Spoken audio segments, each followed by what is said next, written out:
आज ही के दिन, यही चैत्रीय प्रतिपदा के दिन, यही इसको कहते हैं नया संवत्सर, नया वर्ष। हिंदू धर्म में क्यों कहा जाता है? आज ही के दिन ब्रह्मा जी ने महाराज सृष्टि की रचना करना प्रारंभ करा था, आज ही के दिन।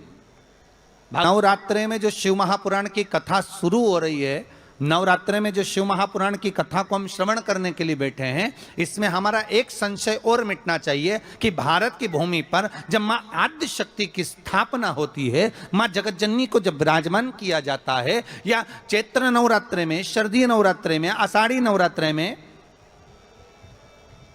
आदिकादिक पौष नवरात्रे में हम शंकर की, हम जगतजननी जगदम्बा की जब स्थापना करते हैं, या हम नूतन घर का प्रवेश करते हैं, या गणेश जी की स्थापना करते हैं, या कोई दुकान को प्रवेश करते हैं, या कोई शुभ कार्य करने के लिए अग्रण्य होते हैं, तो हम कलश की स्थापना क्यों करते हैं? आज शिव महापुराण में शुरुआत में अपन शिव और पार्वती की यही संवाद को लेकर चलते। आखिर कलश में ऐसा क्या है? कलश के अंदर आखिर ऐसा क्या विराजमान है कि 33 कोटि देवता उस कलश के अंदर आकर बैठ जाते हैं? महाराज,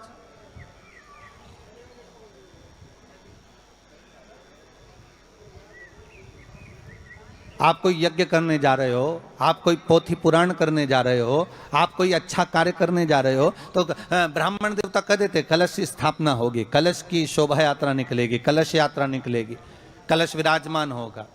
और आज हर की पौड़ी पर, प्रयागराज में, या उज्जैनी में, नासिक में जो बड़े बड़े कुंभ के मेले होते, कुंभ का मतलब भी तो कलश से होता, उसकी महत्वता क्यों है? उस कुंभ की, उस घड़े की महत्वता कहां से प्रकट हो गई?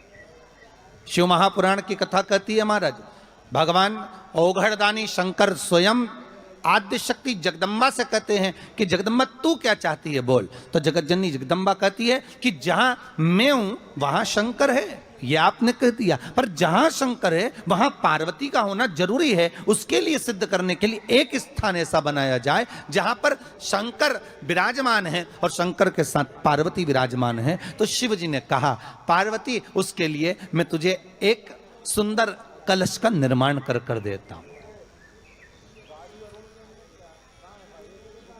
दुनिया का रचनाकार, दुनिया की रचना करने वाले महाराज, संपूर्ण ब्रह्मांड की रचना करने वाले, जिनको भगवान शिव ने स्वयं ब्रह्मदेव से कहा है कि ब्रह्मा जी तुम सृष्टि खंड को आगे बढ़ाइए, सृष्टि की रचना करिए। और भगवान शिव और ब्रह्मा का संवाद हुआ था। सीधे भगवान शंकर ब्रह्मदेव के पास जाकर बोले थे, हे ब्रह्मदेव आप सृष्टि की रचना करिए। तो ब्रह्मा जी ने पूछा था, सारे नक्षत्र आपने बनाए, सारे दिन आपने बनाए, सारी घड़ियां आपने बनाई, सारा पल आपने बनाया, मनुष्य की श्वास गिनती, काउंटिंग, अर्थात मनुष्य के शरीर की रोमावली, ये सब आपने निश्चित करी है। मनुष्य की कितनी धड़कन चलेगी, कितनी श्वास चलेगी, 21,600 श्वास जो मानव के शरीर से प्रतिदिन निकल रही है, 3.5 करोड़ रोम छिद्र जो मनुष्य के शरीर में बने हुए हैं, ये संपूर्ण बनाने वाले आप हो। एक एक घड़ी, एक एक पल, एक एक नक्षत्र, एक एक समय बनाने वाले आप हो, हर श्वास को बनाने वाले आप हो। तो आपसे मुझे कहना है कि एक निर्माणकर्ता ब्रह्मदेव आप ब्रह्मा जी करें, तो एक काम करो ना कि सृष्टि की रचना भी आप करो। भगवान ब्रह्मा ने शिव जी से कहा कि सृष्टि की रचना आप करिए।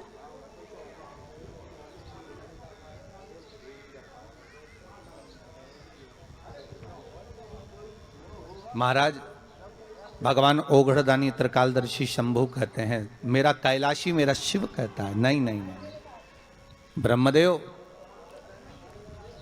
सृष्टि की रचना करने को तो हम कर दें, मना नहीं है, पर भगवान विष्णु की नाभि से आप प्रकट हुए हो।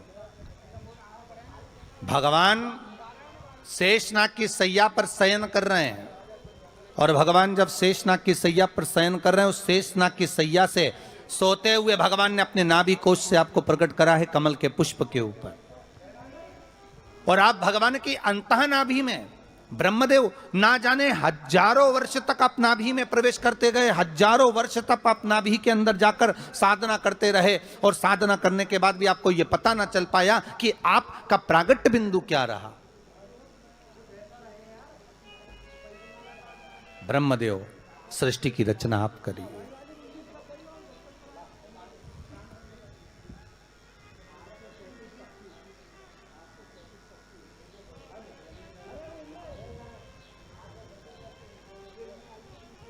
ब्रह्मा जी कह रहे हैं, नाथ इस सारे ब्रह्मांड को रचना करना है, कर दूंगा, मना नहीं है, पर रचना करता भगवान ब्रह्मा जी कहते हैं कि मैं संसार को एकाग्रित करूं, उससे पहले 33 कोटि देवताओं को मुझे एकाग्रित करना, और सारे 33 कोटि देवता एक जगह पर आकर विराजमान हो जाएं, ऐसी कोई व्यवस्था करना। शंकर भगवान ने कहा बनाओ ब्रह्मदेव, तुम निर्माण करो। ब्रह्मा, शास्त्र कहता है कि भगवान शिव स्वतः, शंकर तो शंकर है, भगवान शंकर ने एक मट्टी का सुंदर सा भाग ढेला एकत्रित करा, उस ढेले से भगवान ने एक सुंदर कुंभ का निर्माण करा, एक सुंदर कलश का निर्माण करा।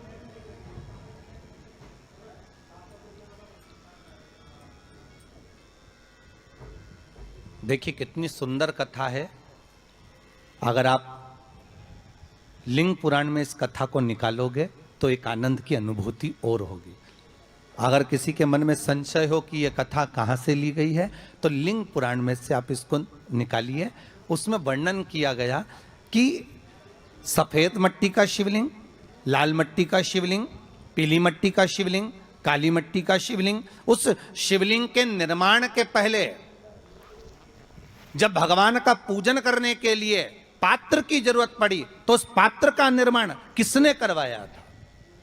और सबसे पहला पात्र निर्मित, सबसे पहला पात्र का निर्माण, ये तांबा, सोना, चांदी, पीतल, इनके पात्र तो बाद में बने साहब। सबसे पहला पात्र बना ही काय का था?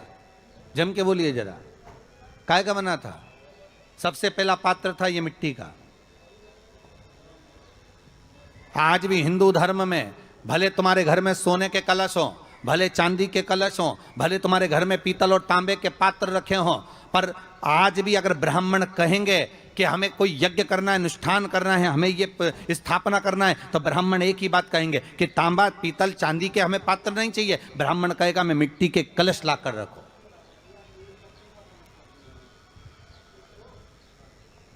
हमें मिट्टी के कलश चाहिए।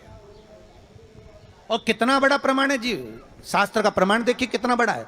आप किसी दूसरे घर में जा रहे हो, आप अपना घर छोड़कर और दूसरे मकान में जा रहे हो, और आपको लगा कि मैं इस घर में अब 15-20 दिन नहीं आऊंगा, 1 महीना नहीं आऊंगा, तो शिव महापुराण की कथा कितना सुंदर कहती है कि अगर आप जा रहे हो और आपको ऐसा भय लगता है कि इस मकान में कोई दूसरी प्रवेश ना करे, कोई दूसरा जीव ना आ जाए, इस मकान में कोई अंतरात्मा ना आए, इस मकान पर कोई टोना ना करे, इस मकान में कोई टोटका ना करे, इस मकान में कोई जादू ना करे, तो उसके लिए शिव महापुराण की लिंग पुराण वर्णन करती है कि मात्र एक मट्टी का कलश, उस मट्टी के कलश में एक महाराज थोड़ा सा धान भरकर, उसमें एक सिक्का, 1 रुपया उसके अंदर डालकर, और एक बेलपत्र उसके अंदर डालकर, उसको उसके एक दिए से या प्लेट से या नरियल से उसको रखकर एक स्थान में ईशान के अंतर्गत उसको रखकर चले जाइए। उस मकान में ना तो कोई भीतर प्रवेश कर सकता है, उस मकान में ना कोई टोना कर सकता है, उस मकान में ना कोई टोटका कर सकता है, उस मकान में ना किसी की नजर लगती है।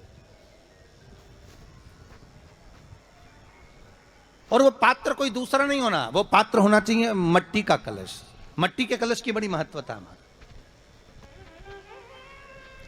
अब तो थोड़ा सा महाराज हो गया कि लोग हम मट्टी का कलश अगर तुम दोगे भी तो ब्राह्मण क्या काम में लेगा, तो ब्राह्मण जन कह देते हैं थोड़ा तांबे के 4 कलश लेकर आइए हो, तुम जरा स्टील के 5 कलश लेकर आइए, आप तुम तांबे के या ये बर्तन लेकर आइए। पहले इसका प्रमाण नहीं था, पहले प्रमाण था केवल मट्टी का कलश। स्थापना जो थी वो मट्टी का कलश, विराजमानता थी मट्टी का कलश। जिसका निर्माण स्वयं भगवान शिव शंकर, भगवान शंभु, भगवान त्रिकालदर्शी कैलाशी स्वयं लिंग पुराण के अंतर्गत शास्त्र वर्णन करता है कि जिसमें सुंदर शिवलिंग की स्थापना करी गई, शिवलिंग का निर्माण करने के लिए भगवान ने, और स्कंद पुराण में भी आता है, यही बात शिव महापुराण में भी आती है। और आपको पहले भी कथा में कहा कि ब्राह्मण सफेद मट्टी का शिवलिंग बना, पहले भी कथा में कहा, आज फिर कह रहा है। क्षत्रिय लाल मट्टी का शिवलिंग बना है, वैश्य पीली मट्टी का शिवलिंग बना है, शूद्र काली मिट्टी का शिवलिंग का निर्माण कर।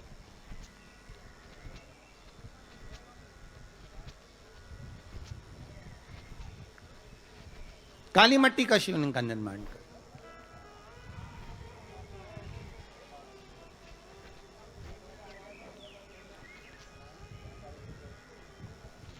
एक बहुत अच्छी बात कहें, अगर आप लोगों को अच्छा लगे तो अपनी जिंदगी में उतारना, ना अच्छा लगे तो उसको छोड़ देना, ठीक है।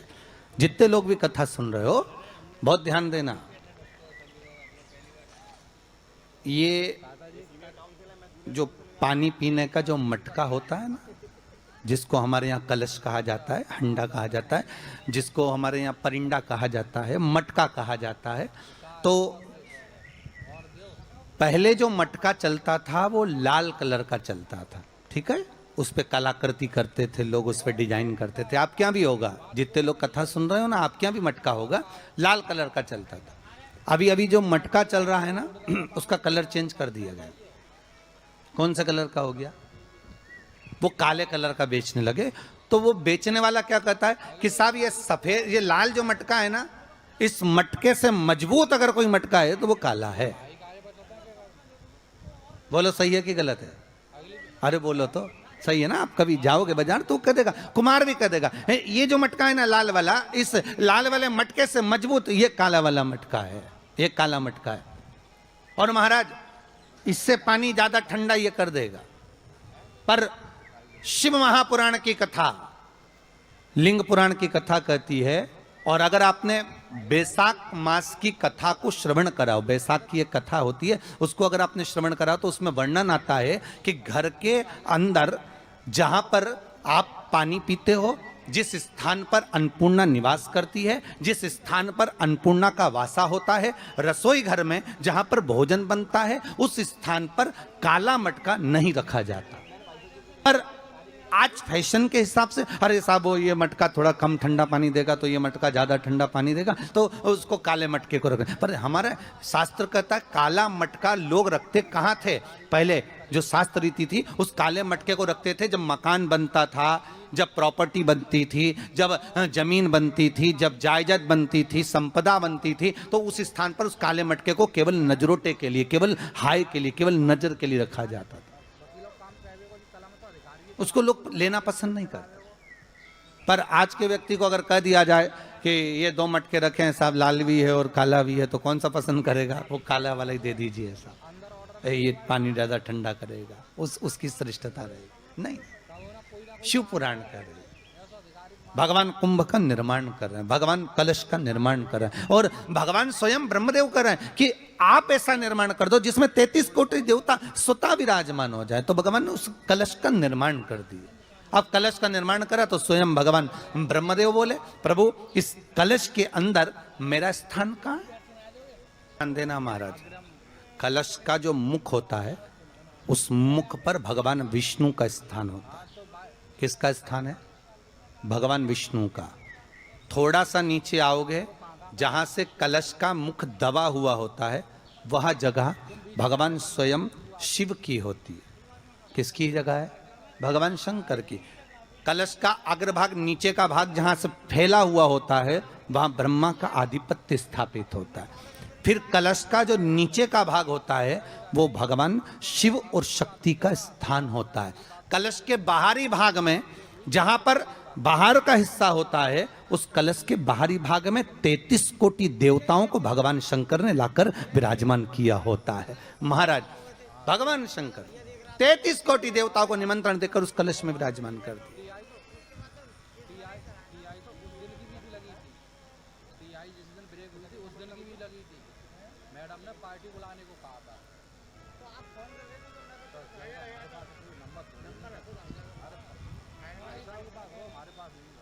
कितना सुंदर लिखा है देवी भागवत के अंदर कि जहां कलश की स्थापना होती है उस जगह पर किसी देवताओं को बुलाने की जरूरत नहीं होती। 33 कोटि देवता उस जगह पर स्वतः विराजमान हो जाते हैं। स्वयं 33 कोटि देवता स्वयं वहां विराजमान। और कितनी महत्वता कलश की महाराज। आप लोगों से भी निवेदन है, क्षेत्रीय प्रतिपदा है आज, जिनके घर में ज्यादा रोग हो, बीमारी हो, ज्यादा तकलीफें आ रही हो, कष्ट बढ़ रहा हो, बीमारियां बढ़ रही हो, या भय लग रहा हो, डर लग रहा हो, हृदय चित्त में कहीं ना कहीं आपको भय का भान हो रहा हो, तो एक लोटा पानी, एक कलश में जल भर कर रख लीजिए और रात भर उसको रखे रहने दो। नवरात्र चल रहा है, उस कलश को रात भर रखकर सुबह सुबह उस कलश में एक बेलपत्र डालकर उस जल को नीम के पेड़ के नीचे, जहां चैत्री नवरात्रे में नीम के पेड़ के नीचे सारी विद्याएं, आद्य शक्तियां, सारी देवी उस नीम के पेड़ के नीचे विराजमान रहती हैं। उस कलश में एक बेलपत्र डालकर रात भर रखकर उस जल को पूरे घर में घुमाकर उस नीम के पेड़ के नीचे समर्पित कर दीजिए महाराज। घर में भय लगना बंद हो जाएगा, कोई बड़ी बीमारी आपको घेरेगी नहीं और उस बीमारी से, उस रोग से आप मुक्त रहेंगे। वो बीमारी आपको घेर नहीं। कलश का भगवान निर्मित कर दिए। ये कलश मेरा प्रतिबिंब। अब कलश मेरा प्रतिबिंब है ये तो कहा, पर भगवान शिव के पास में आकर स्वयं कामदेव की धर्म पत्नी रति रो पड़ी। आंखों से आंसू बहे। कामदेव की धर्मपत्नी रति रो रही है। शिवजी अपनी साधना में लीन थे। भगवान शंकर नेत्र बंद करके शिव आनंद में विराजमान थे। शिवजी ने पूछा, बोलो रति, आप और यहां जब आपका पति जलकर भस्म हुआ तो हमने वर दिया था आपके पति को कि ये भगवान कृष्ण का पुत्र बनकर मिलेगा आपको, फिर क्यों आप यहां पर आई हो? क्या हो गया ऐसा? क्या चाहती हो आप? फिर आने का कारण क्या है आपका? किस लिए पधारी हो आप? महाराज, मेरा पति जो जलकर भस्म हुआ था, उसके भस्म होने पर मेरे ऊपर भी केस लगाया। तो भाई केस तुम्हारे ऊपर किसने लगा दिया? ऐसा क्या हो गया कि तुम यहाँ मेरे पास में आई? प्रभु, बात इतनी सी है कि मेरा पति जब आपके नेत्रों की ज्वाला द्वारा जलकर भस्म हो रहा था, उस समय पर वो आम के पेड़ पर बैठा हुआ था।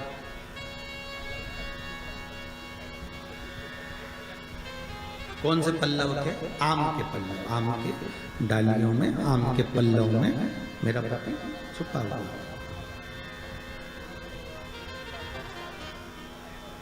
तो फिर क्या चाहती है? भगवान से माँ रति कह रही हैं, दिक्कत केवल इतनी सी है कि मेरा पति जलकर भस्म हुआ, वो आपने वर दे दिया कि वो कृष्ण के पुत्र बनकर हमें मिल जाएंगे। वो हम मान रहे हैं, सब जानते हैं हम, ठीक है। पर दिक्कत इतनी सी है कि जिस आम के पेड़ पर मेरा पति बैठा हुआ था, उसके चक्कर में वो आम का पेड़ भी जला। तो वो आम का पेड़ जो जला, उसने मुझसे कहा है कि पति का तो उद्धार हो गया, पर हमारा उद्धार कैसे? अब देखिए, कई लोग कहते हैं प्रश्न करने वाले पीछे नहीं हटते महाराज, बहुत प्रश्न करते हैं और प्रश्न कर कर पूछते हैं, गुरुजी ये कलश के ऊपर आम के पत्ते क्यों लगते हैं? उसका उत्तर है, ध्यान दीजिए। प्रश्न बहुत है तो उसके उत्तर भी बहुत है, बस उसको समझने वाला चाहिए। और आप लोगों को तो आज बहुत बहुत भगवान ने कृपा करी है, जो आप पहले दिन ही कलश स्थापना होती और पहले दिन ही आपको ये ज्ञान हो जाए कि बच्चे पूछें कि कलश क्यों रखा जाता है, कलश के ऊपर आम के पत्ते क्यों लगाए जाते हैं, कलश के ऊपर नारियल क्यों रखा जाता है, कलश के ऊपर 9 बार मोली क्यों बांधी जाती है, मोली मतलब लच्छा नाड़ा 9 बार क्यों लपेटा जाता है नारियल के ऊपर, कलश के ऊपर जब रखते हैं।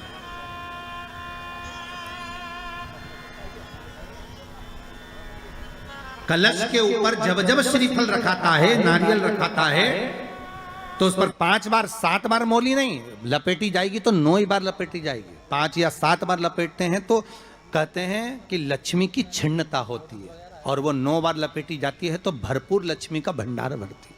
क्यों क्यों कहते हैं उसे? आम के पल्लव। तो मैं केवल आपसे इतना सा निवेदन करना चाहती हूँ, आपसे केवल इतना कहना चाहती हूँ कि प्रभु मेरे मन का संशय मिटा दीजिए, और जो आम का वृक्ष मेरे पति के साथ जलकर भस्म हुआ है उसकी विनती को आप स्वीकार कर लीजिए, आप उसके लिए भी कुछ कृपा कर दीजिए।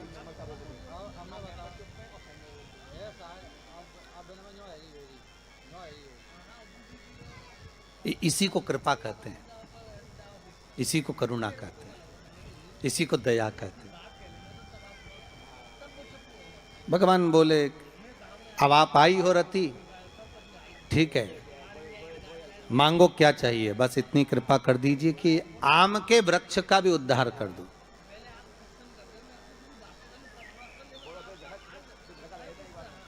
शिव जी ने कहा हम वर प्रदान करते हैं रति, जहां शिव और शक्ति है, जहां 33 कोटि देवता इस कलश के अंदर विराजमान होंगे, उस जगह पर स्वयं कंठ पर जहां पर मेरा निवास होगा, उस जगह पर ये आम के पल्लव अमृत के तुल्य माने जाएंगे, और इनका निवास हमारे ही हाथ में, हमारे ही हस्त कमल में विराजमान होगा, हमारे ही हाथ में। कितना सुंदर है महाराज जी। उस आम के पल्लव की महत्वता को जरा जानिएगा, बहुत बहुत ध्यान दीजिएगा। आम के पत्ते देखें आप लोगों ने, अरे बोलो जम के तो बोलो, देखें उसका प्रयोग कभी आप लोगों ने करा? आम के पत्ते का कभी प्रयोग कर कर देखिएगा। अभी तो नवरात्रि चल रही है, नवरात्रे में जब 5वां दिन नवरात्रे का रहे, चैत्री नवरात्रे का 5वां दिन रहे, और मान लो कि आपके घर में किसी बच्चे की, लड़के की या लड़की का या मंगल विवाह नहीं हो रहा हो, या शादी नहीं हो रही हो, या उस लड़के लड़की के लिए बहुत प्रयास कर लिया आपने और उसकी शादी हो ही नहीं रही, अथक प्रयास आपने कर लिया और उसका मंगल विवाह नहीं हो रहा, तो ये देवी भागवत में स्पष्ट कहा गया, देवी भागवत में वर्णन किया गया है। और देवी भागवत में कहा गया कि आम का जो पत्ते होते हैं, आम का जो पत्ता होता है, आम का जो पल्लव होता है, उस आम के पत्ते पर हल्दी और सिंदूर, इन दोनों से स्वस्तिक का निर्माण किया जाए। देवी भागवत का संवाद है, बहुत ध्यान देना महाराज। जिन कन्याओं का विवाह ना हो पंचमी के दिन, नवरात्रे की कोई सी भी पंचमी, मतलब जो पंचमी तिथि पड़ेगी, कोई भी नवरात्रा हो, चाहे वो 4 नवरात्रे में से, चाहे वो पौष का हो, अश्विन का हो, चैत्र का हो, आषाढ़ का हो, किसी भी नवरात्रि में आप कर सकते हैं। एक पान के पत्ते पर, एक ही पत्ते पर जो 2 स्वस्तिक बनेंगे, एक हल्दी का बनेगा, एक सिंदूर का बनेगा। बस अंतर इतना है, जो हल्दी का स्वस्तिक है उस पर कंकु के चावल, अर्थात रौली के चावल, रोली कुंकू के चावल रखना है, और जो सिंदूर का है उस पर हल्दी के चावल रखना है। इतना रखकर जिस लड़का लड़की का विवाह नहीं होता, उसकी हथेली पर रखकर उसका नाम और गोत्र बोलकर महाराज उसको ले जाकर नीम के पेड़ के नीचे उसको रख दिया जाता है। मात्र 3.5 या 4 महीने ऐसे रहते हैं जिसके अंदर उस लड़का लड़की का विवाह पक्का हो जाता है। जिसका विवाह नहीं होता केवल उसी के लिए,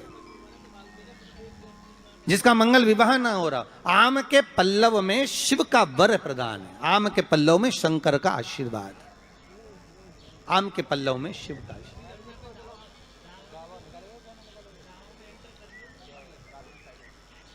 भगवान भूत भावन भूतेश्वर मेरे शिव, मेरे करुणा सागर, मेरे शंकर, मेरे त्रिकालदर्शी, मेरे कैलाशी, मेरे भोलेनाथ स्वतः कह रहे हैं, अरिरति तुम रोती क्यों है, तुम्हारे रोने का कारण क्या है? प्रभु मेरे पति के साथ ये आम का पेड़ भी जलकर भस्म हुआ। आम का पेड़। भागवत जी किस किसने सुनी है? हाथ उठाओ जरा, जिन जिन ने भागवत जी सुनी है। आप लोगों ने सुनी है भागवत? रखिए हाथ। अगर आप लोगों ने भागवत सुनी होगी तो उसमें वर्णन आता है, तक्षक नाग डसने के लिए जब जा रहा था तब ब्राह्मण देवता जो जहर उतारना जानते थे उनको लेकर राजा परीक्षित के पुत्रों ने अपने दूतों को भेजा था लाने के लिए कि एक ब्राह्मण ऐसे हैं कि वो तक्षक नाग का जहर उतार सकते हैं, वो तक्षक नाग के जहर को समाप्त कर सकते हैं, तो आप उनको लेकर आओ। और वो तक्षक नाग का जहर उतारने वाले उस ब्राह्मण को लेकर जा रहे थे। तो सर्प ने विचार करा, तक्षक नाग ने कि बताओ ये तो गजब का काम कर रहा, अगर ये ब्राह्मण पहुंच गया तो ये ब्राह्मण तो सर्प का जहर उतार देगा। तो सांप तक्षक नाग को ये चिंता लग गई कि मेरे को ही डसना है और मेरे ही जहर ये उतार देगा, और डसने भी एक ही बार है और मरना चाहिए परीक्षित। परीक्षित को श्राप लगा है, अब करूं तो करूं क्या? तो सर्प ने विचार करा कि मैं एक रूप रख कर जाता हूं और इस ब्राह्मण की परीक्षा लेता हूं। भागवत आप लोगों ने श्रवण करी होगी। तो जब तक्षक रूप रख कर गया और उस ब्राह्मण के पास में जाकर पूछा कि ब्राह्मण देवता ये बताओ कि आप कहां जा रहे हो? तो ब्राह्मण बोला आपको नहीं मालूम, राजा परीक्षित को सांप डसने वाला है तक्षक नाग, और मैं जहर उतारना जानता हूं। अच्छा, आप जहर उतार दोगे? हाँ। तो किस लिए जा रहे हो? जहर उतारने के लिए। तो जहर उतारने क्यों जा रहे हो? तो कहा राजा है राजा, जब राजा का जहर उतारेंगे तो मुद्रा भी कितनी मिलेगी, आपको मालूम नहीं है क्या?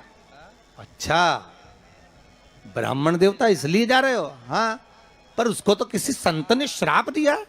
अरे तो श्राप संत ने दिया है, हम ब्राह्मण हैं, हमारा कर्म है किसी को बचाना, तो हम तो बचाएंगे। अच्छा, आप में इतनी सामर्थ्यता है कि आप तक्षक नाग का जहर उतार दो? अरे तक्षक नाग आकर अगर मेरे सामने खड़ा हो जाए और किसी को डस ले तो यह पक्का है कि मैं जहर उतार सकता हूं। अच्छा, तो इतने में तक्षक नाग सामने बिल्कुल प्रकट हो गया और तक्षक नाग प्रकट होकर बोला, बता ब्राह्मण किसको डसूं मैं? ब्राह्मण ने कह दिया तुम्हारी मर्जी पड़े, उसको डसो। सामने एक पेड़ था, उस पेड़ को ब्राह्मण ने, उस तक्षक नाग ने डस लिया। अब तक्षक नाग ने उस पेड़ को डसा और डसने के बाद में वो पेड़ पूरा जल गया, पूरा जल गया। अब पेड़ तो जल गया, पर ब्राह्मण जो था जिसको परीक्षा देना थी, वो ब्राह्मण को यह नहीं मालूम था कि इस पेड़ पर एक संत बैठकर साधना कर रहा था, तपस्या कर रहा था। और जब वो पेड़ जला तो वो संत भी जल गया। अब जब संत जल गया, ब्राह्मण ने हाहाकार की आवाज जब सुनी तो आंखों में जल भर गया। आखिर हुआ क्या?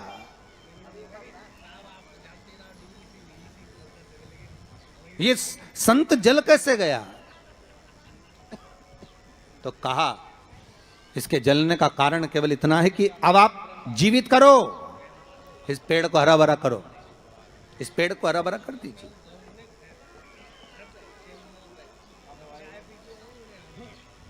और ब्राह्मण ने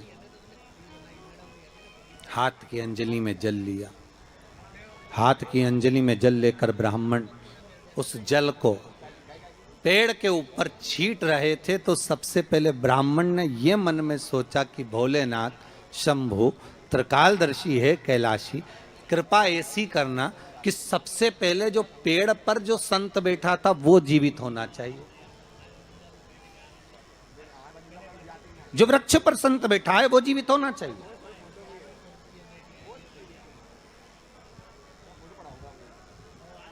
हाथ का जल ब्राह्मण ने जैसे ही छोड़ा, छोड़ते से ही पेड़ भी हरा भरा हो गया और उसके ऊपर जो संत बैठे थे वो भी जीवित हो गए। जीवित हो गए तो तक्षक नाग को ये लगा कि इसने एक जले हुए पेड़ को जीवित कर दिया, वापिस हरा भरा कर दिया, और इसने ऊपर बैठे हुए संत को वापिस जीवित कर दिया, तो ये पक्का है कि मतलब ये तक्षक नाग का जहर, मतलब मेरा जहर राजा परीक्षित को उतार सकता है। तो तक्षक नाग ने अपनी बात को पलटा और पलट कर कहा, महाराज जी हाथ जोड़कर निवेदन करता हूं, जितना राजा परीक्षित के पुत्र आपको धन देंगे उससे 1000 गुना धन मैं आपको देता हूं। ब्राह्मण ने कहा ठीक है, अगर दक्षिणा से बड़ी दक्षिणा हमको एक ही जगह पर मिल रही है तो फिर हमें जाने की जरूरत क्या। ब्राह्मण ने दक्षिणा ली, वापिस मुड़ गए। वो ब्राह्मण नरक गया होगा कि स्वर्ग गया होगा, जरा जम के बोलना हो, सुनाई देना चाहिए हमको।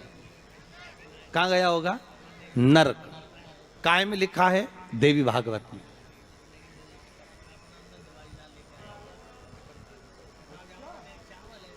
उसका कारण क्या था? शिव महापुराण की कथा कहती है जैसे एक नाव चलाने वाला व्यक्ति नाव लेकर जा रहा है और उसमें बहुत सारे यात्री बैठे हैं, बहुत सारे यात्री, और नाव डोलने लगी, आंधी चलने लगी, तूफान चलने लगा, हवा आने लगी, लहरें उठने लगी और नाव डूबने लगी। तो जो नाव में बैठा हुआ नाव चला रहा था वो कूद गया और कूद कर बाहर निकल गया, और निकलकर सारे के सारे जितने नाव में बैठे थे वो सब जलने लगे।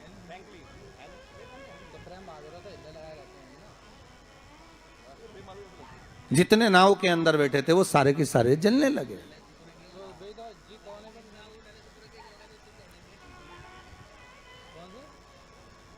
जब वो सारे के सारे पानी में डूबने लगे और पानी में नाव में जाकर सबकी सब जब डूब रहे हैं, सब मर गए। सारे के सारे जो नाव में बैठे थे, जो तैरना जानते थे वो बाहर निकल गए, बाकी के सब डूब गए। नाव चलाने वाला जब उसके प्राण छूटे तो उसको एक नरक नहीं मिला, कम से कम 94 नरकों में वो नाव चलाने वाला गिरा। शिव महापुराण की कथा कहती। तो उस नाव चलाने वाले ने भगवान से पूछा कि मुझे इतने सारे नरक क्यों दे रहे हो? मैंने तो लोगों को गंगा से पार उतारा, मैंने तो रोज गंगा का जल पिया, मैंने तो रोज गंगा का स्मरण किया, मैं तो रोज भगवान का दर्शन करता था, मैं रोज गंगा से पार उतरता था, दुनिया के लोगों को मैं पार उतारने का काम करता था। तो भगवान ने कहा गलती केवल तुमने एक कर दी, तुमने अपने प्राण बचाए।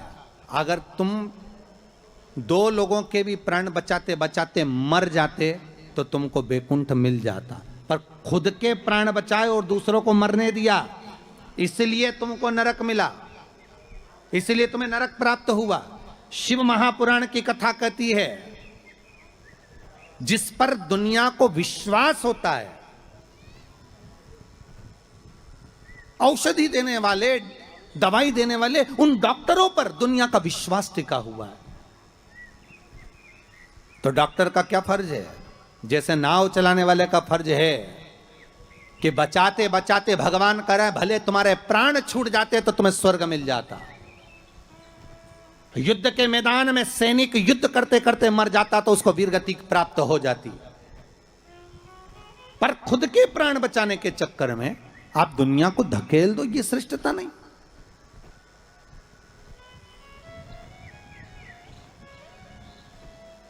ये इसमें श्रेष्ठता नहीं।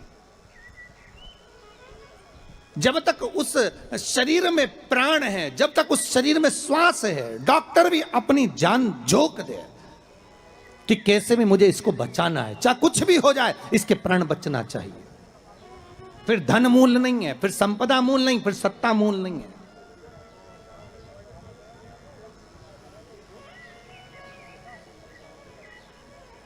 वो नाव चलाने वाले को 94 नरक भोगना पड़े। जिस ब्राह्मण ने दक्षिणा ज्यादा लेकर राजा परीक्षित को नहीं बचाया, चले गए। जब भगवान ने विद्या दी है, भगवान ने ज्ञान दिया है, भगवान ने विवेक दिया है और तुमको उस लायक बनाया है कि आप 4 लोगों को पढ़ा सकते हो, आप 4 लोगों को आगे बढ़ा सकते हो, आप इसका सम्मान कर सकते हो, आप इसको अग्रण्यता प्रदान कर सकते हो, आप इसको विवेकता दे सकते हो। और आप उस विवेकता को ना देते हुए अगर आप अपने उस वैभव को छुपा रहे हो और उससे वंचित कर रहे हो दुनिया को, तो फिर भगवान छोड़ने वाला नहीं है। नरक भोगना, वालों, आप लोगों ने बिल्कुल सही उत्तर दिया कि उसने दक्षिणा ज्यादा ले ली और वापस निकल गया तो अपने मुख से कह दिया कि वो नरक गया। कितनी, इसी को कहते गंगा तट के श्रोता। गंगा तट के जो श्रोता होते हैं ना, बड़े आनंदमय होते, कथा जो सुनते हैं ना उसका भाव एक आनंदित होता है कि वो अपना लक्ष्य छोड़कर, अगर चाहता तो राजा परीक्षित को बचा सकता था, पर थोड़ी सी संपदा के चक्कर में, थोड़े से धन के चक्कर में वो ब्राह्मण भी थोड़ा सा लोभ आया और लोभ के चक्कर में अपने कर्म से वंचित हो गया। तो वो चरित्र कहां गलत है महाराज जी? एक महाराज जी प्रवचन दे रहे थे, उस प्रवचन में एक गांव का व्यक्ति कथा सुनने बैठा था और खड़े होकर पूछ लिया, महाराज जी पाप के बाप का नाम क्या है? महाराज जी ने पूछा, क्या पूछ रहे हो, फिर से बोलो। तो वो व्यक्ति बोला, महाराज जी हमें दशरथ जी के पिताजी का नाम मालूम है, हमें राम जी के पिताजी का नाम मालूम है, हमें कृष्ण जी के पिताजी का नाम मालूम है, हमें सबके बाप का नाम मालूम है, बस पाप के बाप का नाम नहीं मालूम। तो मैं उत्तर दे दो। तो महाराज जी भी मन में सोचे पाप का बाप, महाराज जी मन में सोचे हमने पूरी पुराण पढ़ी पर ये पाप का बाप तो हमें कहीं नहीं मिला, सारे शास्त्र भी उखाड़ कर देख लिए पर उसमें पाप का बाप मिलना बड़ा कठिन। अब पाप का बाप कहां से ढूंढे? तो महाराज जी ने कहा एक काम करते हैं, कल हम आपको बताएंगे, आप कल कथा में आना। और महाराज जी फिर प्रवचन देने बैठे और वो व्यक्ति फिर आके बैठ गया। अब जैसी कथा समापन हुई महाराज जी को फिर खड़ा हो गया, महाराज सीताराम। महाराज जी बोले सीताराम। और बोलो पाप का बाप। महाराज जी बोले बाबा अच्छा पाप का बाप पीछे पड़ा। महाराज जी बोले कल बिल्कुल पक्का है कि तुमको तुम्हारे प्रश्न का उत्तर मिल जाएगा। अब महाराज जी ने आज भगवान को 2 अगरबत्ती लगाई कि वो नहीं आना चाहिए प्रभु, क्योंकि वो फिर आएगा फिर प्रश्न करेगा पाप का बाप। अच्छा वो प्रश्न नहीं भी करता ना तो उसका मुंह देखकर याद आ जाता है कि प्रश्न करेगा पक्का। तो पंडित जी जब निकले ना प्रवचन के लिए तो उन्होंने भगवान को 2 अगरबत्ती लगा, भगवान ये नहीं आना चाहिए। और पंडित जी जैसे ही बस कथा में आ रहे थे, प्रवचन देने आ रहे थे, वो रोड पे ही मिल गया पाप का बाप। अब पंडित जी मन में सोचे प्रवचन दूं कि ना दूं, बड़ा टेंशन है। अब प्रवचन दे कि ना दे यही सोचे। अब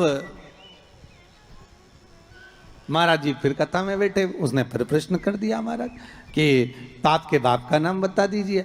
महाराज जी फिर नहीं बोले। अब नहीं बोले तो शिव महापुराण की कथा कहती है महाराज वहीं पर एक वैश्या बैठी थी कथा में, रोज कथा सुनने आती थी। उसका मन, उसका चित्त, उसकी वृत्ति कथा में बड़ी रमती।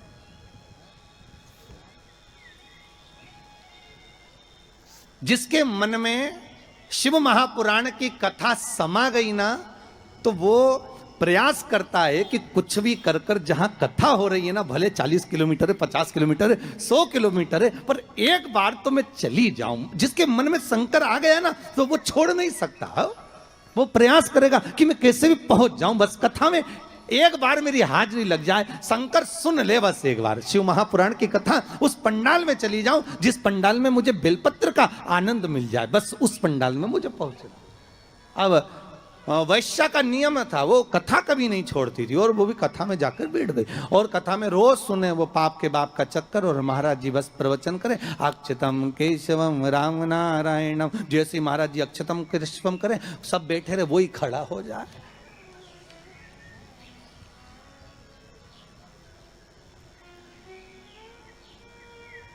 आज वेश्या ने कह दिया गुरुदेव आपसे एक निवेदन है मेरा।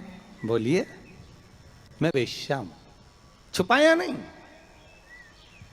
संत सदगुरु भगवान माता पिता इनसे कभी नहीं छुपाना अपने को, छुपाकर जाएंगे भी कहां।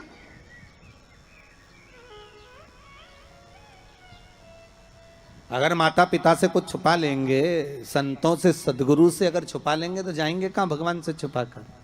बिल्कुल पीछे जाकर बैठ जाती हूं एकांत में, पर मेरा कुछ मन है आपसे कहने का, आप सुनेंगे हमारी बात। संत बोले क्यों नहीं सुनेंगे, हम तो संत हैं, बोलो क्या बात है। आप जब सुबह सुबह मंदिर जाते हो ना गुरुदेव, तो बीच में मेरा वेश्यालय पड़ता है। 2 मिनट के लिए आप पांव रख देंगे ना मेरे वेश्यालय में, मेरी जिंदगी सार्थक हो जाएगी। संत बोले हम और वेश्या के घर कभी नहीं आ सकते। वैश्या कहती आज तक कोई गुरु मेरे वेश्यालय में नहीं आया, केवल चरण रखना, चले जाना गुरुदेव। गुरुजी बोले राम राम राम सीताराम, हम नहीं आएंगे। गुरुजी चले गए कहते हुए। वैश्या घर के बाहर रंगोली मांगोली डालकर वेश्यालय के बाहर बैठी। संत का आगमन हुआ, वहीं से वैश्या दौड़ कर गई, गुरुदेव ये मेरा वेश्यालय है, पांव रख दीजिए। महाराज वैश्या के भवन में चले गए। वैश्या ने कहा महाराज जी बैठिए। नहीं नहीं, इतना समय कहाँ है बैठने का, तुमने कहा था बस पांव रख देना। महाराज जी बैठ जाइए, आपके हाथ जोड़ती हूँ, 5 मिनट बैठ जाओ। महाराज जी वैश्या कर रही है। महाराज रोज एक गांव का व्यक्ति आपसे प्रश्न करता था कि पाप के बाप का नाम बताओ, मैं उत्तर दे रही हूं कि पाप के बाप का नाम लोभ है। तो वो जो ब्राह्मण था उसने एक गलती कर दी। परीक्षित को अगर बचाता भले 5 मुद्रा मिलती, पर मिलती ना, मिलती मुद्रा। पर उस ब्राह्मण ने एक गलती कर दी कि वो परीक्षित को बचाने की जगह ज्यादा मुद्रा लेकर वापिस मुड़ गया। वापिस जहां से ब्राह्मण वापिस मुड़ा था, आज भी अगर आप सुखताल जाएं, जहां सुखदेव जी महाराज ने राजा परीक्षित को कथा सुनाई थी, तक्षक नाग जहां आया था इस ब्राह्मण की परीक्षा लेने के लिए, और ब्राह्मण जहां से वापिस मुड़ा उस गांव का नाम है मोड़ना। आज भी उस गांव का नाम मोड़ना, वहां से मुड़ गया था वापिस ब्राह्मण।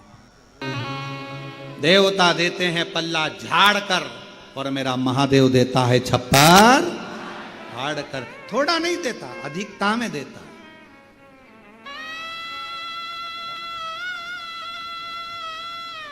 एकत्र। मेरा नाम नंदनी कमलेश ताम्रकार। कहीं बैठे हो हाथ हिला सकते हैं। मेरा नाम नंदनी कमलेश ताम्रकार, मैं आष्टा में रहती हूं। गुरुदेव मेरे पास कोई कमाई का साधन नहीं था, बहुत संघर्ष की जिंदगी चल रही थी, कुछ भी नहीं था। कुबेरेश्वर धाम फरवरी में रुद्राक्ष महोत्सव में आई। 600 रुपए का कुरकुरा लेकर आई। कितने रुपए का? 600। और वो कुरकुरा जब मैं यहां लेकर आई तो मन में भाव आया कि कौन खरीदेगा, कौन लेगा मुझसे। गुरुदेव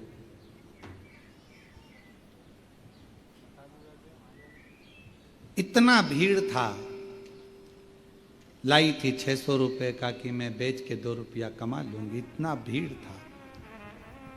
कुछ लोग भूखे से दिख रहे थे।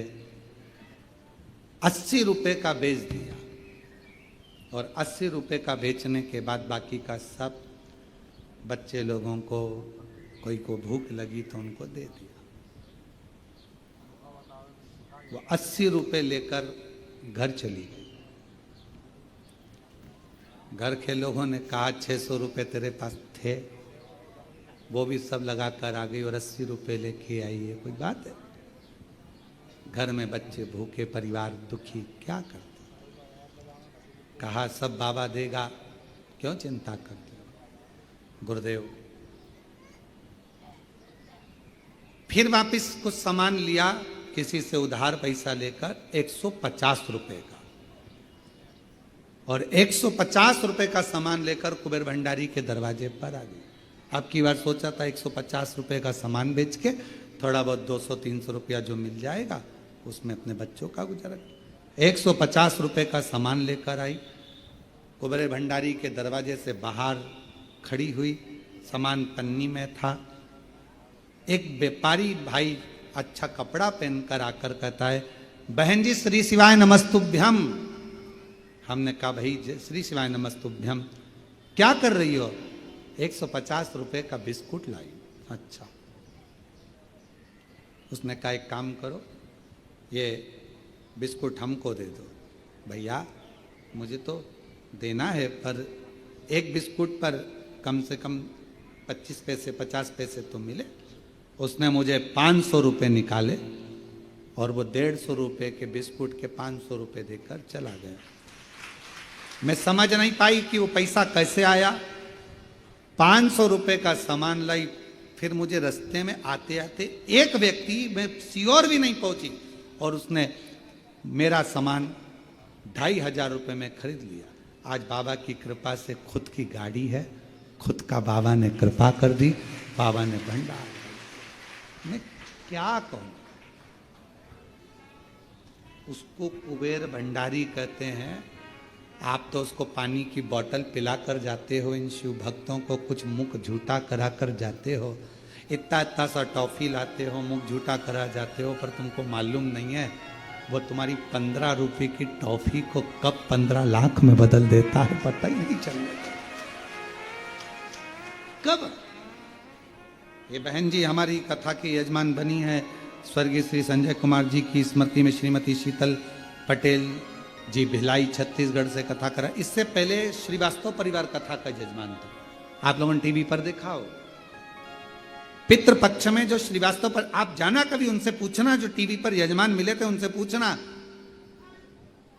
पहली बार कुबेरेश्वर धाम आई थी गुना शिवपुरी से, पहली बार, और किराया का पैसा जितना था लगाकर बड़ी मुश्किल से यहां पहुंची थी, और 50 रुपए उसके पास में वापिस जाने के लिए बचे थे, तो शिवपुरी गुना तक का किराया ज्यादा लगता, पैसा नहीं था। रिश्तेदार भोपाल में रहते थे, उनको खबर करी कि मेरे पास पैसा नहीं, तो उन्होंने कहा मासी आप भोपाल आ जाओ। भोपाल चली गई। भोपाल गई, उनका बहन का लड़का लेने के लिए आ गया। लेने आ गया तो कहा कि मेरे पास शिवपुरी जाने के लिए पैसा नहीं है। तो कहा मासी तुझे, तेरे पास में कुबेरेश्वर धाम आने के लिए पैसा है। जो जजमान पिछले थे, अभी श्राद्ध में बने थे 5 दिन के श्रीवास्तव, बेटा कहता है मासी तेरे पास में कुबेरेश्वर धाम आने के लिए पैसा था। तो कहा कुबेरेश्वर भी थी, मेरे पास में 700 रुपये थे, मैं 3 दिन कुबेरेश्वर बाबा के यहाँ रुकी, वहाँ पर जो आ रहा था मैंने उसको पानी पिला दिया, कुछ खिला पिला दिया, 50 रुपये बचे। मुझे क्या मालूम था कि 50 बचे, मैं तो सोची थी कि पर्स में ज़्यादा बचे होंगे, तो वापिस शिवपुरी चली जाऊंगी। 50 यहाँ आ गई। अब कैसे जाएगी तू शिवपुरी, कैसे जाएगी तू अपने गांव? अब मुझे समझ में नहीं आ रहा, कल विचार करेंगे, नहीं तो एक काम करेंगे, कुबेरेश्वर धाम वापिस जाएंगे। रात्रि को सोई,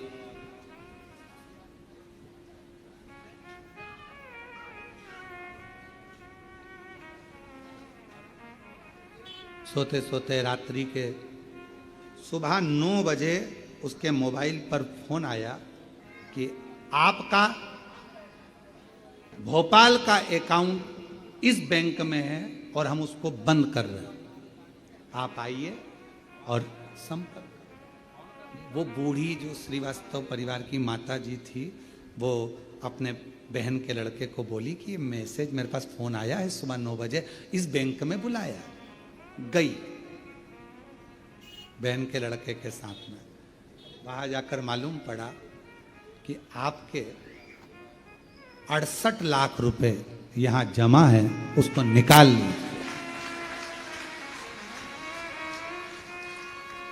उसने कहा कि मुझे 68 बाद में देना, अभी तो मेरे को बस निवेदन है, मेरे को भी केवल थोड़ा सा पैसा दे दो, मुझे कुबेरेश्वर धाम जाना है, और कुछ भी हो अब तो मेरे को वहां जजमान बनना है कथा का, तो कितना चाहिए आपको, बस थोड़ा सा दे दो, कुछ भी जो बन जाए वो मुझे निकाल दो। तो कहा तुम्हारे पास में डायरी है? तो क्या डायरी तो नहीं है। तुम्हारे पास में चेकबुक है? चेकबुक भी नहीं है। फिर उसने कहा कहाँ जाना है कथा कराने के लिए? तो कहा कुबेर भंडारी क्या सीहोर कुबेरेश्वर धाम जाना। बैंक वालों ने कहा इसका पैसा निकालो, इसका सिग्नेचर कराओ और इसको जितना लगता है उतना देकर कुबेरेश्वर धाम के लिए रवाना करो। मिली है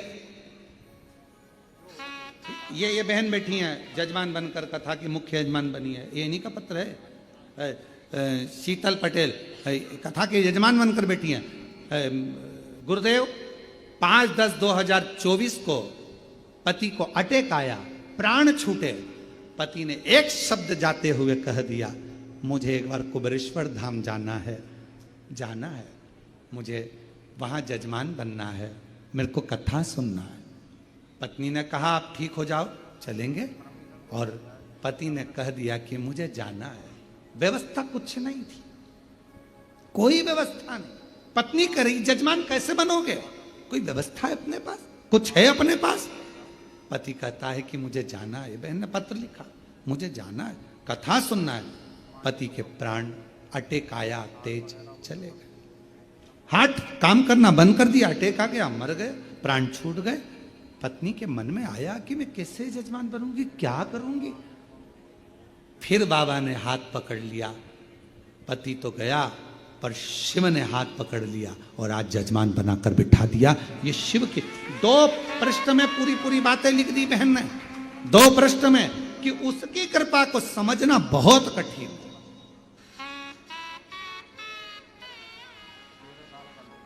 जो जैसी भावना वो वैसा ही, नहीं खाली उसे लौटाया। और उस बहन ने पत्र में लिखा, पति के प्राण 2024 में 10वें महीने में नवरात्रि में गए थे, और आज बाबा ने 2024 में प्राण गए थे, और आज नवरात्रि में 2025 में मेरे बाबा ने मुझे उस लायक बना दिया। मेरे पास कुछ नहीं था, उस लायक बनाया कि आज मैं कथा की यजमान उसी नवरात्रि में अपने पति के लिए आई। हमें नहीं मालूम था कि शिव बोल रहा, हमको नहीं मालूम था शंकर इतना साध, इतना साध। क्या शिव ऐसा है, ऐसा है शिव, कितना साधता है, कितना। उसको जहां बैठकर याद किया जाता है, शंकर वही सुन लेता है, झोली भर देता है और करुणा कर देता है। तो उसको एक दिन मुझे भी यजमान बनना है, तू बनाएगा, मेरी झोली को तू भरेगा, मैं खुद आऊंगी तेरे दरवाजे पर, इसी कुबेरेश्वर बाबा की भूमि पर, और तू मुझे हाथ पकड़कर यजमान बनाकर बिठाएगा। तेरे भरोसे आऊंगा, तेरे भरोसे, तेरे विश्वास शिव पर रखिए। भगवान देवाधिदेव महादेव सती सती सती करते सारी शक्ति पीठों पर भ्रमण करते करते आखिरी में कामाख्या पीठ पर पहुंच गए। कामाख्या पीठ पर पहुंचे, फिर कहूं आपसे कि ये शिव की उदारता है जो आप शिव के भक्त हो।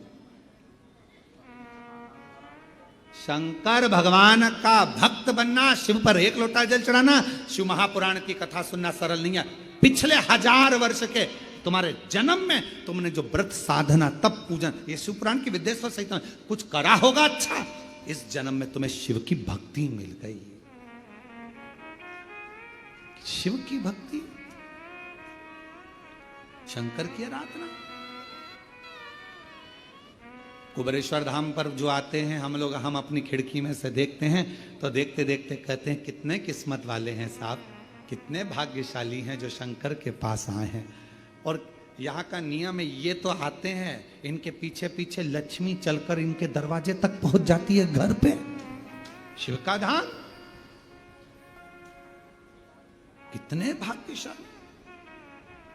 ये एक एक दिन के यजमान बने हैं श्रीमती सरोज शर्मा जी, जगदीश पटवा जी, अनिल कुमार, श्रीमती क्षमा मेहरा जी, सुवर्णा श्री हरि बट्टमार जी, ये सब कोई चंडीगढ़ से, कोई भोपाल से, कोई दिल्ली से, कोई नांदेड़ महाराष्ट्र से एक दिन के यजमान बने। आज बाबा ने एक दिन का बनाया है, 7 दिन बाकी हैं, चिंता ना करिएगा, बनाएगा जरूर, कृपा जरूर करेगा। उसकी उदारता है और अपनी सामर्थ्यता नहीं है, ये उसने लिख के रखा है। ये तो तुम्हारा वो पहले हम पढ़ाई करते थे तब त्रिमासिक एग्जाम होता था, फिर 6 मंथ का होता था, फिर वार्षिक होता था, उसके पहले टेस्ट होता था। तुम्हारे होते थे टेस्ट, तो ये अभी तुम्हारा 1 दिन का टेस्ट है, वार्षिक एग्जाम तो बाकी है, चिंता ना करिए। कई लोग ऑनलाइन बनते हैं, अपने अपने घरों में रहते हैं, तो भी हमारे यहाँ धाम पर फोन करके कह देते हैं हमको एक दिन का जजमान बना दो, हमारी तरफ से हमें एक दिन का जजमान बनना है, बनाओ एक दिन का जजमान। वो वहां बैठे हैं और जहां बैठे हैं वहां से वो फोटो भेजते हैं, अपना वीडियो बना के भेजते हैं कि हमारा वीडियो दिखा देना, हम एक दिन के जजमान बने, कथा सुन रहे हैं टीवी पर, उनका वीडियो आता है और यहाँ टीवी पर दिखाया जाता है एक दिन के शिव तत्व। बाबा शिव जी कामाख्या पीठ पर पहुंच गए। भगवान शंकर जी ने ऐसा नहीं था कि सती को समझाया नहीं था, मां सती को बोला नहीं था, समझाया था, बहुत समझाया था मेरे शंकर भगवान ने माता सती को कि अपने पिता के घर मत जाओ। आज शिव जी समझाए उसके बाद भी गई और अब शिव जी शक्तिपीठों पर भ्रमण करे। कितना बोला बाबा ने, कितना। तेरा पिता मानेगा, तेरी माता भी तेरे को ना पूछे, तेरी बहन मिलेंगी वो तेरा सत्कार ना करेंगी, तेरे रिश्तेदार मिलेंगे वो तुझे पूछेंगे नहीं कहाँ जा रही है, क्यों जा रही है, मत जा सती। शिव ने समझाया था, बहुत समझाया था, पर सती तो सती मां थी, तो मालूम था।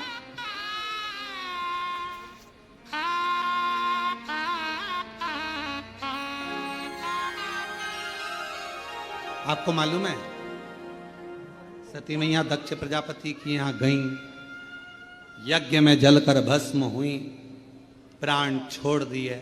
क्यों?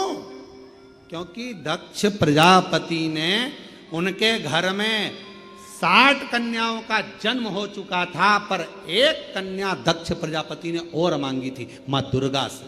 दुर्गा जी, हे मां भवानी, हे जगदम्बा, मेरे घर में आप बेटी बनकर आ जाओ। दुर्गा जी ने कहा, जगदम्बा ने कहा, मैं बेटी बनकर आ जाऊंगी, मना नहीं है, आऊंगी मैं। अगर तुम मांग रहे हो तो तुम्हारे यहां बेटी बनकर आने में मुझे मना नहीं है। दक्ष प्रजापति, क्या चाहिए तूने? जगदम्बा देवी कर रही है, दुर्गा भवानी करी, तूने मेरी आराधना करी, मांग तुझे क्या चाहिए? आप मेरी बेटी बनकर मेरे घर में आओ। जगदम्बा दुर्गा भवानी ने कहा, तेरे घर में 60 लड़कियां, 60,000 जहां वर्णन आता है, इतनी कन्याओं का जन्म हो चुका, 60, जहां 60 कन्याओं का जन्म हो चुका है, अब फिर बेटी क्यों? तो कहा, बेटा एक कुल को उतारता है, बेटी 2 कुल। मुझे बेटी और, मां आप आओ अब मेरे घर में। बेटियां तो आई, तब आप नहीं आई, आप आओ, आओ मां, आप मेरे घर में आइए। लोग बस वाम भरमा दिया। शिव महापुराण की कथा कहती है, आम के पल्लव में जो छुपा था कामदेव, जब भस्म हुए, वो आम के पल्लव ने मां रति से प्रार्थना करी और रति ने उस आम के पल्लव का उद्धार कर दिया। संसार सागर में अगर हमारा जन्म हुआ है, मनुष्य की अगर देह मिली है, मानव का जी शरीर मिला है, मानव की अगर योनि मिली है, 84 लाख योनियों में सर्वश्रेष्ठ है मानव का शरीर, जिसको पाने के लिए देवता भी तरसते हैं। हाथ जोड़कर देवता भी भगवान से कहते हैं हमें मनुष्य बनना, हमें मानव बनना। देवताओं को भी ये योनि नहीं प्राप्त होती। क्यों? क्योंकि बैकुंठ का भोग केवल भोग है, केवल भोग। अगर मरने के बाद बैकुंठ चले भी जाओगे तो वहां चांदी की थाली में, सोने की थाली में भोजन मिलेगा, डनलफ का गद्दा मिलेगा, एसी का रूम मिलेगा, बढ़िया खाने के लिए सब कुछ मिलेगा, आराम से फ्रिज, कूलर, वॉशिंग मशीन सब मिलेगा। एसी में आप आराम से सो, डनलफ के गद्दे पर सो। पर बैकुंठ में केवल भोग भोगने की वस्तुएं मिलेंगी। पर बैकुंठ में भगवान का भजन मिलेगा क्या? जम के बोलिए, नहीं मिलेगा। बैकुंठ में गंगा का स्नान मिलेगा क्या? नहीं मिलेगा। बैकुंठ में शिव महापुराण की कथा मिलेगी क्या? नहीं मिलेगी। बैकुंठ में दान करने का मौका मिलेगा क्या? नहीं मिलेगा। बैकुंठ में भजन करने का मौका मिलेगा? नहीं मिलेगा। बैकुंठ में ना तो भजन मिलेगा, ना कीर्तन मिलेगा, ना नाम जाप मिलेगा, ना गंगा का स्नान मिलेगा। बैकुंठ में ना तीर्थ मिलेगा। बैकुंठ में अगर मिलेगा तो एक एसी का रूम मिलेगा, डनलफ का गद्दा मिलेगा, सोने की थाली में भोजन मिलेगा, 2-4 दासियां तुम्हारा पंखा झेलेगी, पांव दबाने वाले मिलेंगे, इससे ज्यादा कुछ नहीं मिलेगा। बैकुंठ में लोग कहते हैं भगवान विष्णु मिलेंगे क्या? तो भगवान विष्णु से किसी ने पूछा तुम बैकुंठ में रहते हो? भगवान विष्णु कहने लगे मुझे तो फुर्सत ही नहीं, जहां कथा होती मैं तो वहां चले जाता।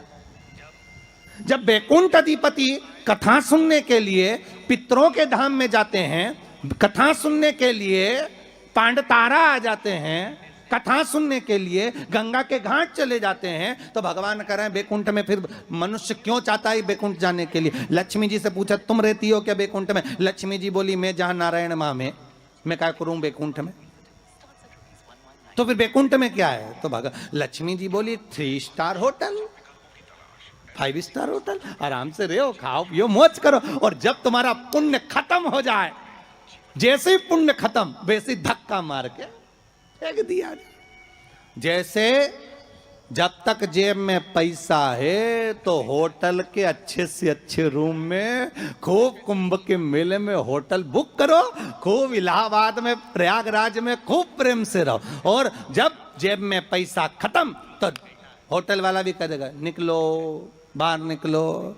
तो होटल वाले से क्योंकि हमने 1 महीने का पैसा दिया था, 2 दिन तो ज्यादा रह जाने दे, 2 दिन क्या 24 घंटा ज्यादा नहीं रहने देगा। पैसा खत्म तो निकल कर बाहर जाओ, पैसा हो जमा करो, फिर रूम में रहो। उसी तरह बैकुंठ में जितना पुण्य है उसके बल पे रह लो, जैसे ही पुण्य समाप्त,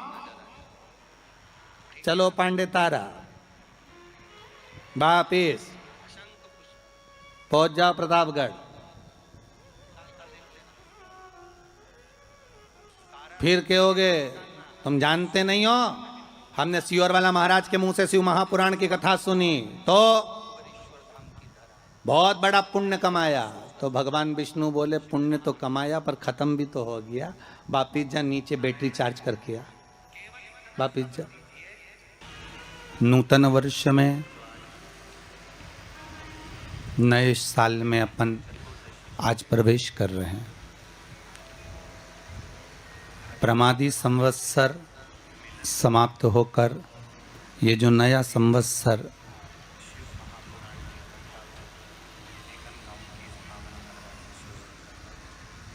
जो चालू हुआ है, इसका नाम है आनंद संवत्सर।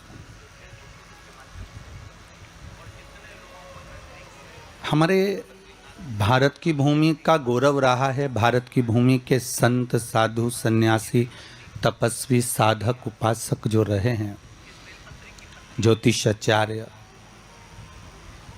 ब्राह्मण जन जो रहे, उन्होंने जो एक नियम बनाया, संवत का जो नाम बनाया, जैसे पहले प्रमादी चल रहा था तो प्रमाद में लोग लगे ही रहे। अब जो संवत चालू हुआ है वो उसका नाम है आनंद। तो हो सकता है बाबा विश्वनाथ ऐसी कृपा कर दे, शंभू गंगा मैया ऐसी करुणा कर दे कि अब जग जो 1 वर्ष किए हैं पर कहीं ना कहीं अब वो आनंद की अनुभूति करा दे। अब मेरा शंकर, अब मेरा शंभू, अब मेरा त्रिकालदर्शी, कैलाशी, अविनाशी शिव किसी न किसी रूप में एक आशा का, विश्वास का, एक आनंद का, जो आनंद संवत्सर है उसका एक दीप लगा दे, जिससे ये संपूर्ण ब्रह्मांड, संपूर्ण विश्व, भारत की भूमि ही नहीं संपूर्ण विश्व, मेरी भारत माता तो है ही पर संपूर्ण विश्व इस कोरोना महामारी से थोड़ा सा बचे। आप भी एक बार दोनों हाथ उठाकर इस नए संवत्सर का स्वागत करते हुए हर हर महादेव। भगवान शिव की करुणा, कृपा, दया सभी पर बनी रहे। आप सभी को नूतन वर्ष की बहुत बहुत बधाइयाँ। शिव महापुराण की कथा निरंतर टीवी चैनलों के माध्यम से श्रवण करते रहे हैं। शंकर को रिझाने का कोई बहुत विशालतम कोई प्रयोग नहीं है। शंकर को रिझाने के लिए कहीं कैलाश पर्वत पर जाकर नहीं बैठना हमको।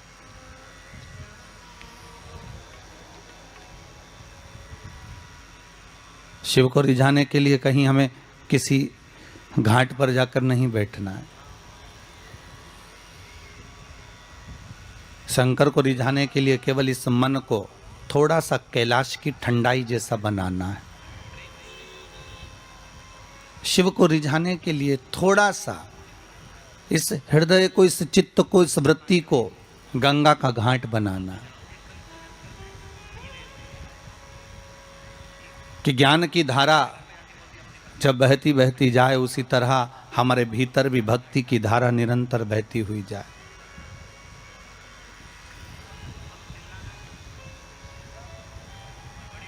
हम भी इस मन को, चित्त को, वृत्ति को कहीं ना कहीं भगवान का कैलाश बना लें।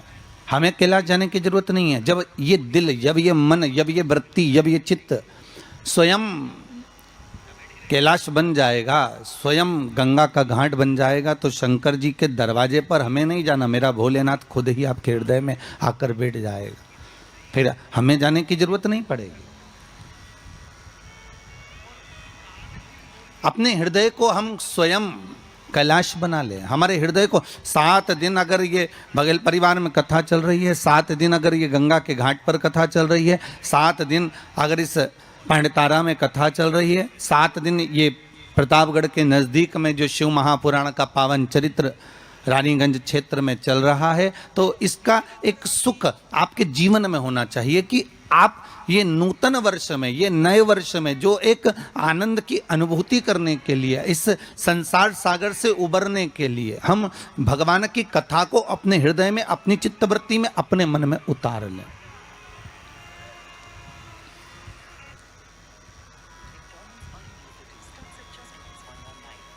कलिकाल में बहुत सारे साधन है सब भगवान को पाने के लिए। कोई कहता है कि तुम गंगा के घाट जाओ, कोई कहता है कि तीरथ जाओ, कोई कहता है कि मंदिर जाओ, कोई कहता है कि वहाँ जाओ, कोई कहता है कि आप बहुत समय तक कहीं सेवा क्रम में लग जाओ। कली काल में बहुत सारे साधन बता दिए कि आप साधना भी कर सकते हो, आप तप भी कर सकते हो, आप घंटों तक नेत्र बंद कर कर भगवान को रिझा भी सकते हो। साधन बहुत बना दिए। पर शिव महापुराण कहते हैं, रामचरितमानस में तुलसीदास जी ने लिखा कि कलयुग केवल नाम आधारा।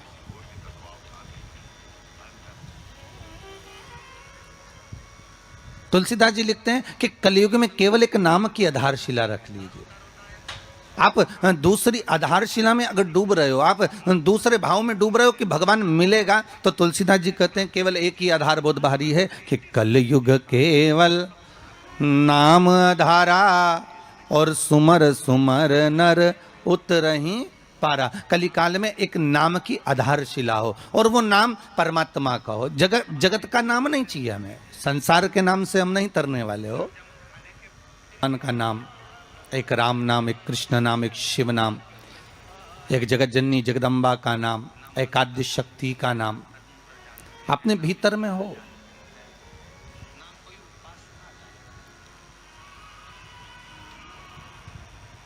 और फिर जब उस परमात्मा का नाम हम इस हृदय चित्त से लेंगे, उस परमात्मा के नाम में जब हम डूबेंगे, तो उसका आनंद भी तो बहुत होगा, उसका एक लक्ष्य तत्व भी तो बहुत होगा।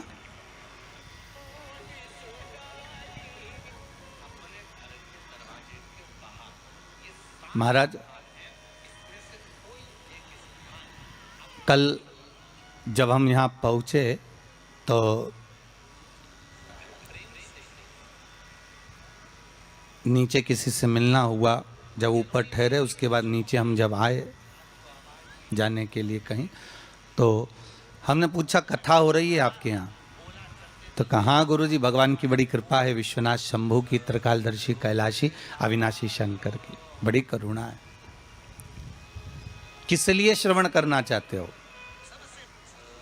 कथा क्यों सुनना चाहते हो? क्या कारण है कथा सुनने का? तो कि गुरुजी कथा सुनेंगे तो स्वर्ग मिलेगा।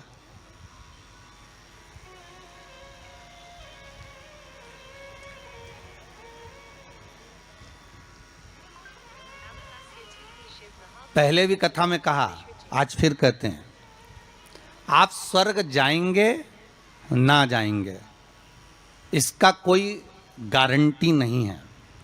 हम स्वर्ग जाएंगे ना जाएंगे इसकी भी कोई गारंटी नहीं है, ठीक है?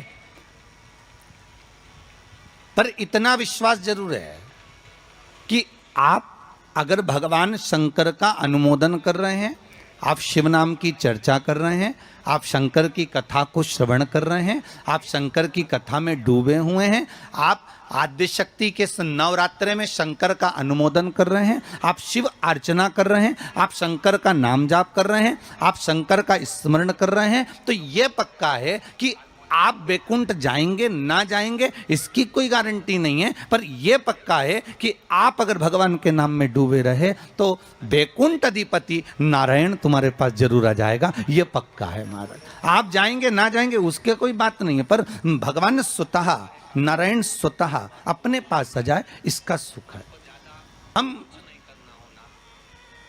दान कर रहे हैं, पुण्य कर रहे हैं, या हम कोई सत्कर्म कर रहे हैं, या हम कुछ भगवान के निमित्त हम ये सोच कर दे रहे हैं कि हम दान करेंगे तो ऐसा होगा, हमें स्वर्ग मिल जाएगा। नहीं नहीं, हमें स्वर्ग जाने की चाहत तो छोड़ देना चाहिए। कहा करऊ में बैकुंठ के जाए, मैं वैकुंठ जाकर करूंगा क्या?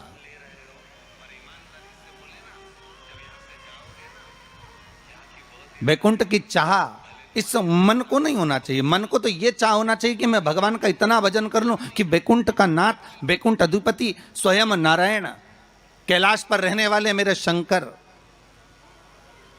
द्वारका में रहने वाला मेरा कृष्ण, गौलोक में निवास करने वाला मेरा परमात्मा स्वतः दौड़कर मेरे पास आ जाए।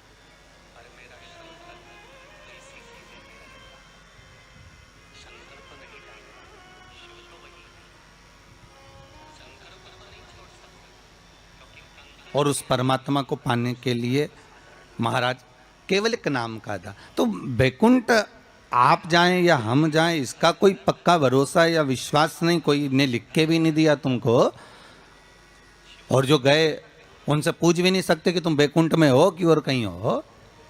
कि किसी ने फोन लगाया था गए हुए व्यक्ति को कि तुम कहाँ वैकुंठ में बैठे हो कि कहाँ हो, तो कोई बताने वाला भी नहीं है कि वैकुंठ गया कि नहीं गया, ये कुछ बोल भी नहीं सकते। पर एक बात और है महाराज, एक बात और अग्नि पुराण में कहा है कि किसी के प्राण छूटने के बाद अगर दुनिया के लोग जब उसको लेकर जा रहे हो, दुनिया के लोग उसको लेकर जाते समय दुनिया के लोग अगर बात कर रहे हो कि हाँ बहुत अच्छा था साहब, भगवत भजन में डूबने वाला था, स्मरण करने वाला था, दान करने वाला था, पुण्य करने वाला था, सत्कर्म करने वाला था, भगवान की भक्ति में डूबने वाला था, अच्छा व्यक्ति था, तो अग्नि पुराण कहती है ये मान लो कि वो जीव ने वैकुंठ का भाग ग्रहण कर लिया, वो वैकुंठ चला गया।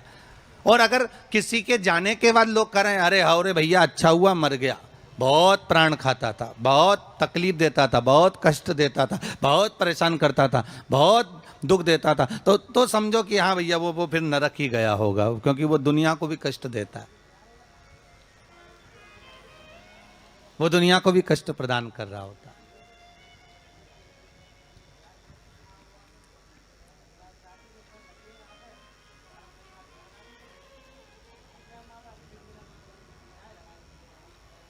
उसके मन में ये आ जाता है कि मैं कहीं ना कहीं किसी ना किसी रूप में वैकुंठ जाना चाहता हूं। तो शिव महापुराण की कथा कर रही है वैकुंठ का भाग तुम्हारे भाव में नहीं आना चाहिए कि हम वैकुंठ जाएंगे और हम वैकुंठ जाने का प्रयास करेंगे। नहीं नहीं, हमें वैकुंठ नहीं जाना, हमें वैकुंठ अधिपति नारायण को यहाँ बुलवाना है, हमें भगवान विष्णु को अपने हृदय में, अपनी चित्तवृत्ति में, अपने मन में आमंत्रित करना है।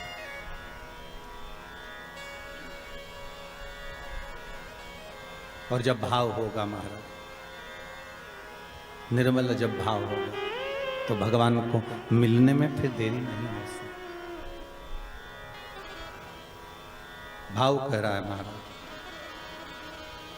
कि ये जो भगवान ने जिह्वा हमको दी है, ये केवल इस कली काल से उबरने का एक साधन दिया।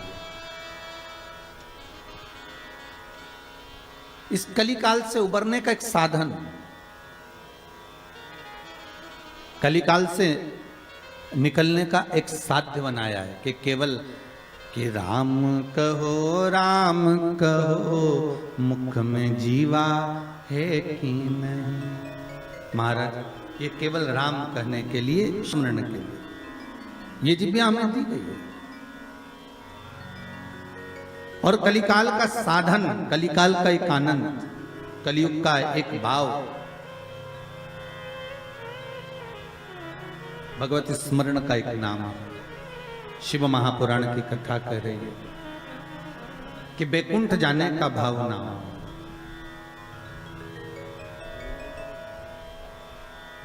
भाव ये होना चाहिए कि बैकुंठ अधिपति हमारे पास आ जाए। तो 7 दिन की शिव महापुराण में अगर गंगा के घाट पर आप सुन रहे हैं इस पावन कथा का रसस्वादन बघेल परिवार द्वारा आप कर रहे हैं, तो आपके भीतर ये भाव प्रकट हो कि हमें भगवान मिले। और निवेदन एक जरूर करूंगा कि ये जो कथा हो रही है, इस कथा का आनंद आप जो आस्था टीवी चैनल के माध्यम से ले रहे हैं, आप सबसे निवेदन है इस कथा को आप उस भाव से सुनना कि मेरी गली में, मेरे मोहल्ले में, मेरे क्षेत्र में, मेरे परिवार में, मेरे उस संपूर्ण ब्रह्मांड में इस कथा को जैसे इस पूर्ण तुरंत तरह से मैं श्रवण कर लूं। बाबा से ऐसी विनती कर कर श्रवण कर। अभी तक कथा आपने जो सुनी ना वो आपके लिए सुनी है, पर मेरा निवेदन हृदय से है, दिल से है। अभी तक जितनी कथा आपने सुनी ना टीवी चैनल के माध्यम से, या आपने कुबेरेश्वर धाम पर आकर सुनी हो, या रुद्राक्ष महोत्सव में सुनी हो, या यूट्यूब फेसबुक पर सुनी हो, वो आपने अपने लिए सुनी। पर ये कथा जगत का एक आनंद हो जाए और सबके हृदय से ये कोरोना महामारी का जो भय है वो समाप्त हो जाए। कथा अब उसके लिए सुनिए।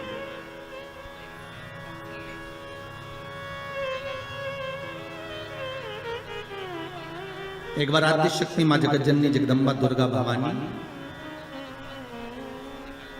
भगवान शंकर के पास जाती हैं और भगवान शिव से मां जगतजननी दुर्गा भवानी ने एक बात कही कि प्रभु सुनिए,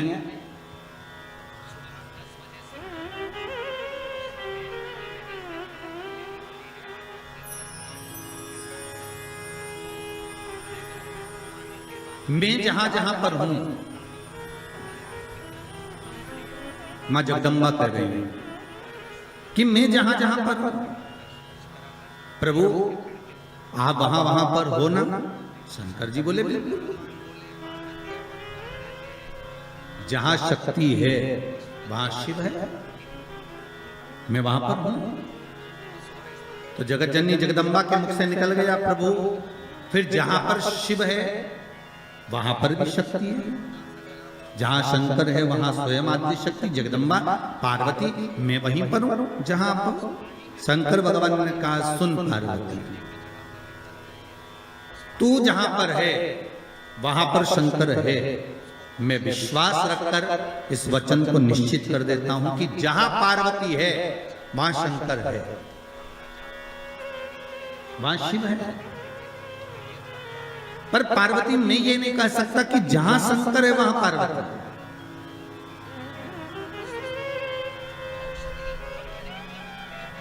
जहां पार्वती है वहां शिव है, ये पक्का है। जहां पार्वती है वहां शंकर है, ये निश्चित है, ये पक्का है।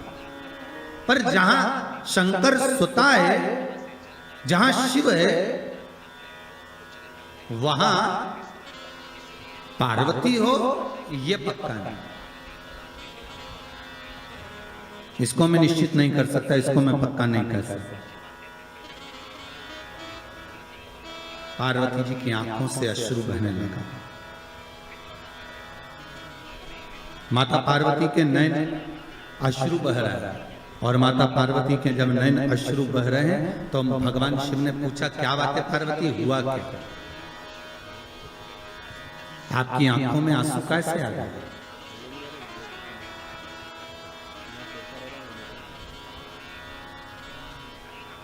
ये अश्रु क्यों आ रहा है, किस लिए?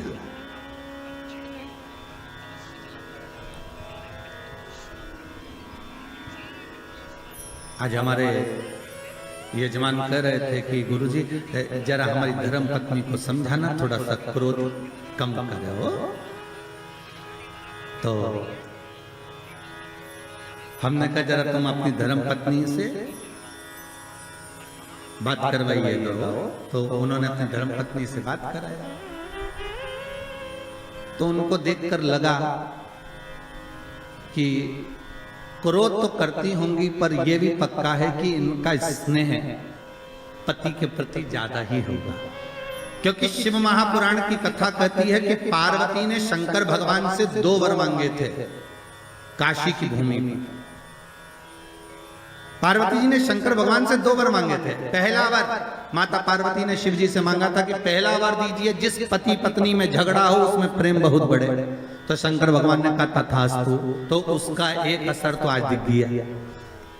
ठीक है, मतलब जब बात सामने आ जाए तो समझ लो कि मतलब शिव जी ने जो वर दिया था वो गलत नहीं है, कि जहां पर प्रेम बहुत हो, पार्वती जी कर रही है कि ऐसा वर दो जहां प्रेम,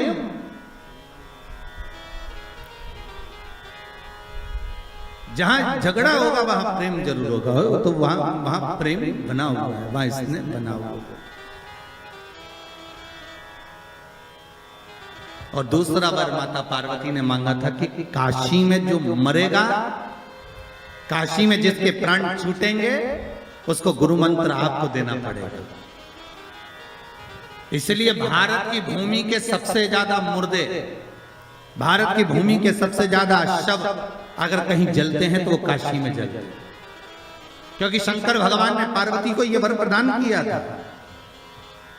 अगर आप कह रही हो तो ठीक है कि काशी में जो मरेगा उसको गुरु मंत्र में दूंगा, पर पार्वती जी के मन में आया कि आपने तो कह दिया कि काशी में जो मरेगा गुरु मंत्र आप दोगे, पर प्रूफ क्या रहेगा, सबूत कि आपने गुरु मंत्र दिया, ये सबूत कहां से आया, ये सबूत का भान कहां से रहेगा।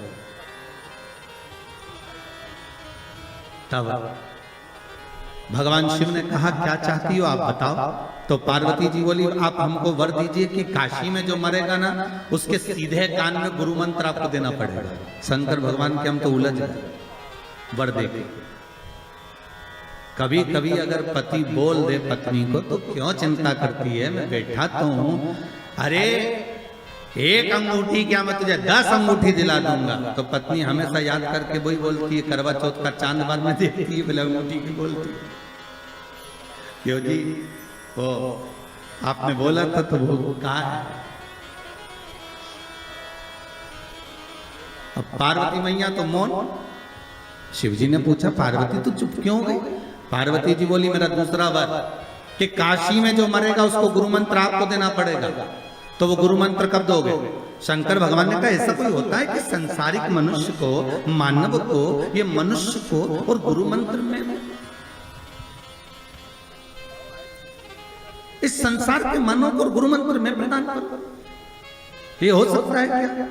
नहीं नहीं नहीं, मंत्र तो आपको देना ही पड़ेगा, मंत्र तो आपको देना ही नहीं। ठीक है। पर पार्वती संसार के लोगों को अगर मैं गुरु मंत्र दूंगा तो उसमें श्रेष्ठता रहेगी क्या। पार्वती जी बोली क्यों नहीं रहेगी, आप तो मंत्र दीजिए बस। भगवान शिव ने वचन दे दिया ठीक है अब तू बता, मैं गुरु मंत्र देने को तैयार हूं, मैं गुरु मंत्र दे देता हूं। क्या करना है। पार्वती जी ने कहा आप एक काम करना, मरने वाले के सीधे कान में गुरु मंत्र दे देना और सीधे कान में गुरु मंत्र देकर और उस कान को बस मोड़ देना। आप मंत्र देना और कान को मोड़ देना, मैं समझ जाऊंगी कि आपने मंत्र दे दिया। शिव जी ने कहा वचन दे दिया ठीक है। तो इसलिए आज भी नियम है महाराज, दुनिया के लोगों का आज भी भाव ये वर्णन करता है कि काशी में मरने वाले का सीधा कान अपने आप टेढ़ा हो जाता है। आज भी लोग भाव में कह देते हैं कि काशी अभिमुक्त नगरी, काशी मोक्ष नगरी है। और कितने किस्मत वाले हो भाई आप लोग, हो पांडितारा वालों। आपके यहाँ से तो काशी लगभग कितना होगा, 130 किलोमीटर के लगभग होना चाहिए, 130 किलोमीटर। कितने भाग्यशाली हो। शास्त्र कहता है काशी काशी काशी काशी 5 बार बोल ले जीव तो ही गंगा मैया का दर्शन हो जाता है? अभिमुक्तता प्राप्त हो जाती है। सहज थोड़ी ना काशी। तो पार्वती जी की आंख में आज अश्रु देखे। जब पार्वती जी की आंख में अश्रु देखे तो शिव जी ने पूछा बात क्या है, तुम बोलो आज पार्वती क्या हो क्या गया। पार्वती जी बोली बस बात इतनी सी है कि आप बोल रहे हो, मैंने कहा कि जहां मैं हूं वहां शंकर है। तो तो बिल्कुल पक्का। पर आप कह रहे हो जहां शंकर है वहां पार्वती नहीं है।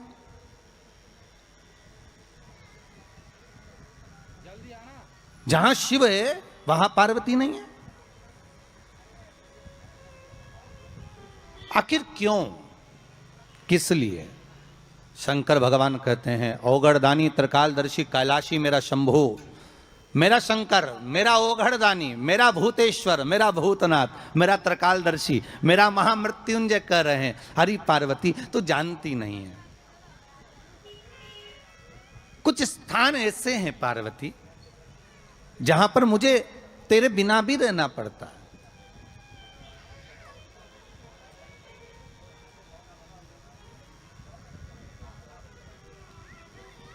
पार्वती जी ने हाथ जोड़कर निवेदन करा, प्रभु कोई एक स्थान ऐसा बता दो जहां शंकर हो और शंकर के साथ आद्य शक्ति पार्वती भी हो। जैसे आप कह रहे हो कि जहां पार्वती रहेगी वहां शिव रहेगा, पर जहां शिव है वहां पार्वती हो तो कुछ एक स्थान ऐसा बताओ। कलश, कलश देखा है आप लोगों ने? कुंभ कलश,